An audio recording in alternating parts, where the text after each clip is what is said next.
While it definitely sucks to get eliminated from Hell's Kitchen, it's very rare that chefs are salty about it. I mean, out of all the chefs to choose from, they were one of the 16 to 20 chosen, and they got to learn firsthand from the legendary Gordon Ramsay, which is a prize in itself. But sometimes, whether they have ill will towards their teammates or even disagree with Ramsay's decision, some chefs have had quite a lot of nasty things to say on their way out. What's going on, guys? I'm FlynnMasters, and today we'll be looking at the saltiest eliminations in Hell's Kitchen history.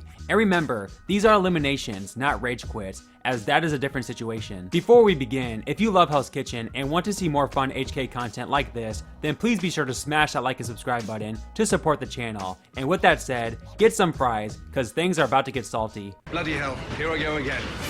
Mike from season 12 was the definition of an outcast during his short stay in Hell's Kitchen, as the entire blue team hated his lazy attitude, and his lack of talent didn't help his cause. In fact, after he was put up for elimination in episode 4, he even campaigned to Ramsay to join the red team, as he was completely over the blue team. But Ramsay didn't obey Mike's wishes, and Mike continued to be the tool he had been all season.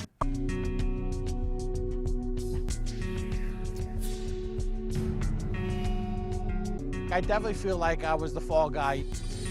I'm gonna have fun watching the guys go down because they're a bunch of backstabbing bitches. I will definitely forget about these guys as quickly as they chosen to forget about me. In season 15, Jackie was a classic example of a villain who made it farther than she should have, simply because she was great TV. But despite being clearly the weakest chef on the red team, she blamed her volatile attitude for her elimination. I'm standing here not on my cooking ability at all, but on how I get mad. They feel like I'm not professional. And maybe they're just intimidated. I mean, maybe they thought I was gonna kill them all. I don't know. I mean, to be honest, I think being a threat of violence to your team is even more of a reason to get rid of you, as opposed to being a weak chef. I mean, Jackie came pretty close a couple times this season to getting physical. Put your hands on me. Put your hands on me. Guys, put your hands on me. Done. Crazy, deranged. Staying on season 15, there's no other way to bluntly describe Frank from that season other than a sexist asshole. But when you accept responsibility of something, you own that now. I don't. We're all... I am talking. At the final 7, Frank had his worst service yet, which resulted in his demise as he was eliminated over Jason. However, instead of recognizing his mistakes, or the fact that he simply wasn't ready to be a head chef, he for some reason put the blame onto the woman for his elimination. Unfortunately, it turned out to be Frank's last night because of a popularity contest. The blue team never had any drama until the females came aboard, and that's when the ship sunk.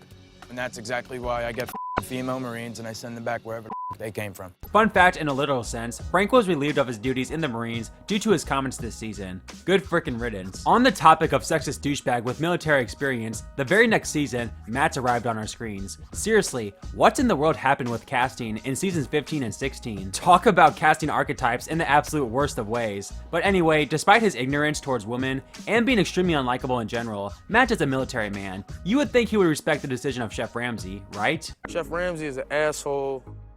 The whole time I've been here, it's been nothing but disrespect. If I was on the street right now and he came up to me with that same I'd him up, point blank. Sticking with season 16 eliminations, I guess it's only fitting that the most unlikable team in Hell's Kitchen history had its fair share of salty things to say on their way out. I'm tired of listening to people say how good they are when they're not.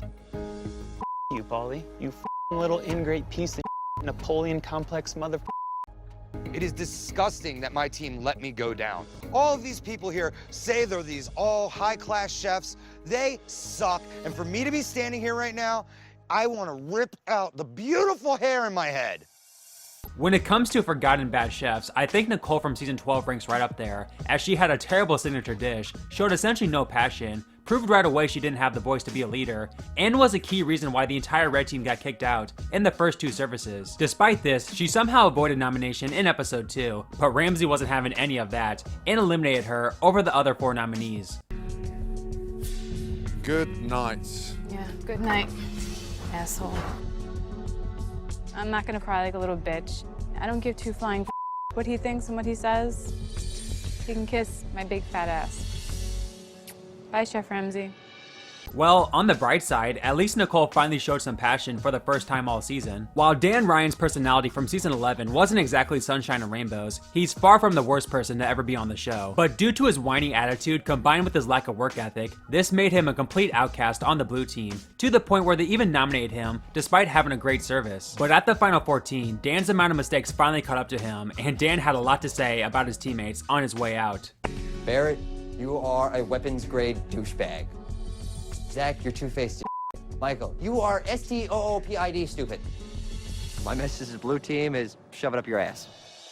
In defense of Dan, I actually think this might be one of the few cases in Hell's Kitchen history where the team really did throw a member under the bus, and since he was deemed as such a weak link, he had to be perfect the rest of the way, and one simple burnt pizza sent him home, over a man who served up raw chicken to sous chef James's wife. When it comes to justified salty reactions, Jennifer had every right to be absolutely pissed after being unfairly eliminated at the final 5 of season 9. Yeah, in case you forgot, this service was a disaster for Elise, as she had a total of 17 service mistakes. Combine that with the fact that this was her 7th time being put up for elimination, and I think it's safe to say that Jennifer deserved a spot in the final 4 over Elise. However, Will and Paul, the latter of whom Jennifer admitted to having a crush on, completely threw her under the bus due to Elise's wishes, leaving the quote quiet Jennifer absolutely furious. Solely based on cooking, chef? Pure cooking. I think Elise is a stronger cook than Jennifer Are is. you serious? You are kidding me. I'm not saying you can't cook. Who's the worst cook? Jennifer, chef. You are kidding me. I'm being honest. You know what? You better hope I go home. You don't like fighting? I don't know. I fight. I want to fight against these two schmucks right now. I want to show them where I stand. I don't know. Good night.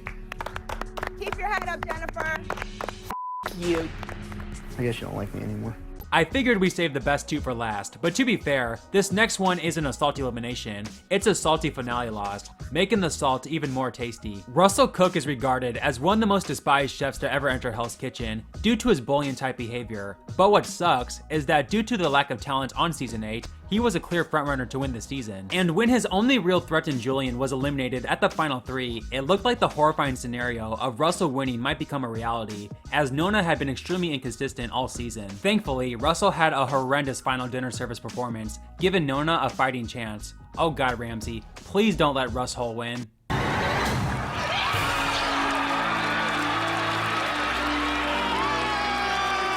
My goodness, what a satisfying moment. And safe to say, Russell wasn't happy at losing this once-in-a-lifetime opportunity. I'm pissed.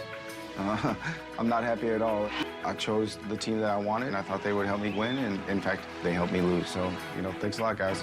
You will never get a job in any city I work. I'm gonna definitely blackball you guys, because you guys me so royally tonight. It's time we saved the best for last, and what I'd argue as the first true salty elimination in Hell's Kitchen history. This chef simply flat out told Ramsey to his face that he disagreed with his decision instead of saying it to the cameras. In season 2, Keith absolutely dominated the entire season and seemed like a lot to make it to the final 2 alongside Heather. Unfortunately, his final 3 pass wasn't great to say the very least, while Virginia had the performance of her life. But still, Virginia had one good service the entire season. Surely Keith will still make it to the finale despite his lackluster performance. Keith. And personally, big boy, I don't think you're ready. Give me your jacket, please. In what at the time was called the most shocking moment in Hell's Kitchen history, Keith let Gordon Ramsay know exactly what he thought of his decision. So you're telling me that Virginia is a better leader than me? I've been leading the whole thing, even when whatever station I was on, I was leading the line throughout whatever team I was on. I personally don't think you're ready to lead. I personally think that you have a hard-on for Virginia. Yeah. Now, I definitely know I've made the right decision. So your attitude does stink. I definitely deserve my own restaurant. The whole time I've been here, I did nothing but kill it. He doesn't like my personality, so f him, because I've cooked better than all those bitches. Thank you guys so much for watching, and let me know in the comments if I missed any other good salty eliminations. If you like this video and want to see more fun HK vids like this, then please be sure to smash that like and subscribe button, as this is the place to be if you're a Hell's Kitchen fan, as we're building a great community on this channel. With all that said, take care everyone, and I'll see you next time. Get out of there.